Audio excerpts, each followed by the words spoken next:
some violent, crazy people who are screaming at kids with a few crazy liberals who are screaming at the vice president. But I think that's a very worthwhile trade to make because we want our people to be able to enjoy our beautiful cities. It's kind of crazy. You hear these guys outside. They appear to hate the idea that Americans can enjoy their communities. If you're wondering how the conversation between J.D. Vance and Trump likely went after this situation, here's a snippet. Smithies, are they booing me? No, they're saying boo earns, boo earns. Now, if you've been on the internet today, you'll likely have seen videos of J.D. Vance being mercilessly booed and heckled with chants of, quote, "Free DC" during a photo op with National Guard troops at Union Station, and set out to hand out burgers to troops deployed last week by Donald Trump at the station's Shake Shack alongside the Defense Secretary Pete Hegseth and White House Deputy Chief of Staff Stephen Miller. You Pete! Nazis!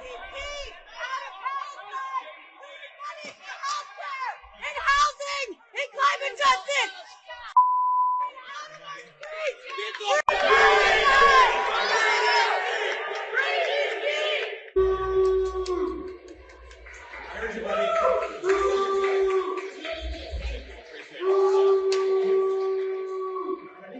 This is the guy who thinks people don't deserve law and order in their own community.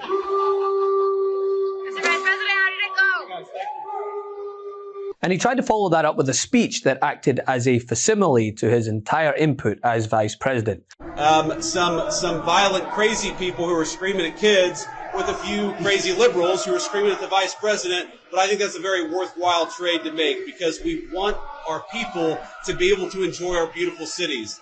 And the last thing I'll say is to the American people, DC is already safer than it was 9 days ago, but we're going to make it safer still to come. This is your city. You should feel free to come and visit here, have a meal, see all these incredible monuments, and actually enjoy yourself. And that's what we're trying to make happen. And I think that if we set a standard in Washington, D.C., that political willpower can bring some common sense, law and order back to these communities, then maybe some other communities and other cities will follow suit. So it's kind of crazy. You hear these guys outside. They appear to hate the idea that Americans can enjoy their communities. And they do the fact that D.C. a week ago had a higher murder rate than Trinidad and Tobago, which the United States State Department has said you shouldn't visit because it's unsafe. We ought to be able to enjoy great American cities. That's what we're trying to do in the Trump administration. Reporters soon asked the VP, fresh off of vacation, why the troops were at the station instead of parts of the city where they claim crime rates were statistically higher. Or, on that note, any of the numerous cities in red states that have substantially higher crime rates. Mr. President, why are troops stationed here at Union Station on the National Mall instead of areas in D.C. where crime is statistically highest? Well, if you've ever been to Union Station in the last few years with your family, you know that crime is actually extremely high right here at Union Station. You have vagrants, you have drug addicts, you have the chronically homeless, you have the mentally ill who harass, who threaten violence, who attack families, and they've done it for far too long.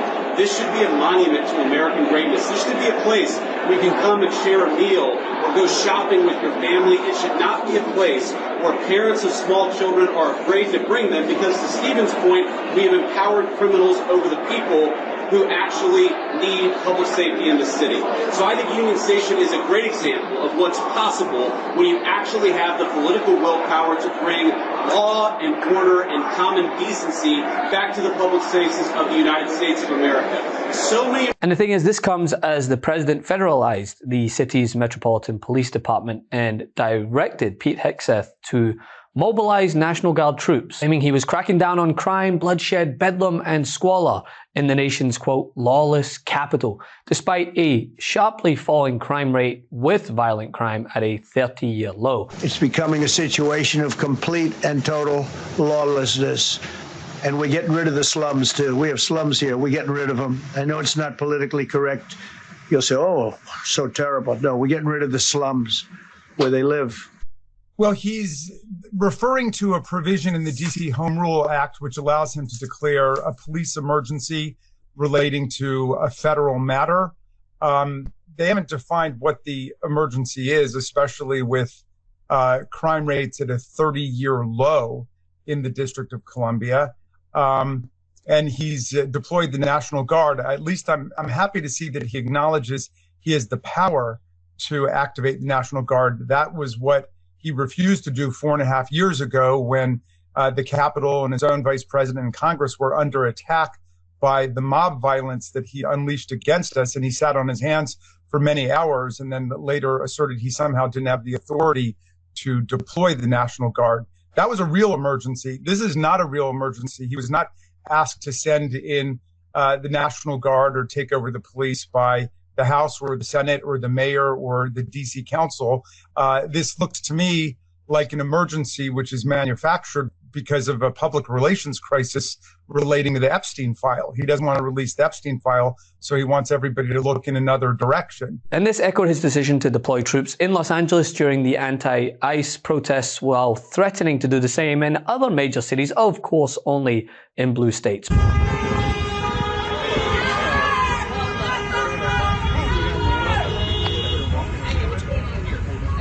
Now we're here making Los Angeles a safer place, since we won't have politicians that'll do it. We do that ourselves. About the fact that we're affirming our independent commission, and we're calling for a national independent commission as well. Well, I think it's pretty sick and pathetic. And it just said everything you need to know, the setting that we're under. That they chose the time, manner, and place to send their district director outside right when we're about to have this press conference. Said everything you know about Donald Trump's America. And that was top down. You know that for a fact. They'll deny it, I'm sure. Maybe they won't deny it. Said everything you know about the authoritarian tendencies of the President of the United States. I said in a moment ago, wake up, America. Wake up. You will not have a country if he rigs this election. You will have a president who will be running for a third term. Mark my word. I wasn't exaggerating when I said that I received in the mail a Trump 2028 hat from one of his biggest supporters. These guys are not screwing around. The rules do not apply to him. The most corrupt president in history. Doesn't believe in free enterprise, crony capitalism. He is wrecking this country, wrecking the economy. He's a lawless president. Wake up, America. Wake up to what's going on. But it's not like this response is a flash in the pan, right? Republican lawmakers are facing similar treatment at their own town halls across the country, as it is clear that Americans are taking issue with them bending the knee to Donald Trump.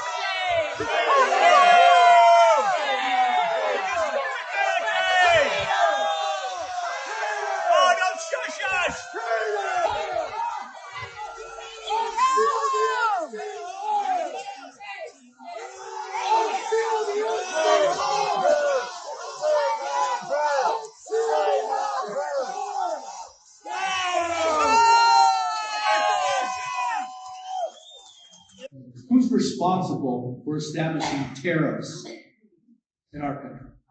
Well, right now the president has taken that authority, but I imagine when we go back in September, we're going to be talking about that. Why did he take that authority?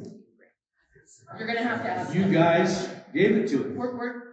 The House of Representatives are responsible for establishing tariffs.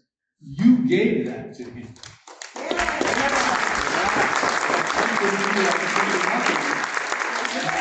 The next thing I'd like to ask you, That's exactly what's going to happen.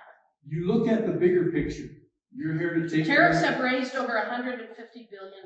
Who pays for that? Who pays for that? We pay for that. Inflation has not gone up. Inflation has not gone up.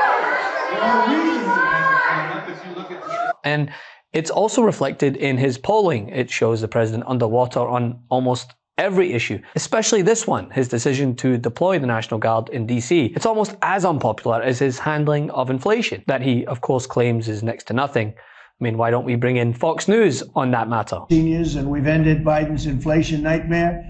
So we had the worst inflation in the history of our country. And now our inflation is down to a perfect number, a beautiful number, hardly any at all. They're just acting like Democrats. And you say Donald Trump tells it like it is. Literally today, he said inflation cooling right where we want it. And we got the U.S. wholesale inflation number, which is the highest that it's been in 3 years. Fresh and dry veggies up 39%, beef up 80%, toys, appliances, shoes, things that we all need. 44% of people are saying now that they are going to have to go into debt to get their kids back to school. The truth is more important than ever. Check out our new Truth Over Lies collection at store.midastouch.com. All 100% USA union made.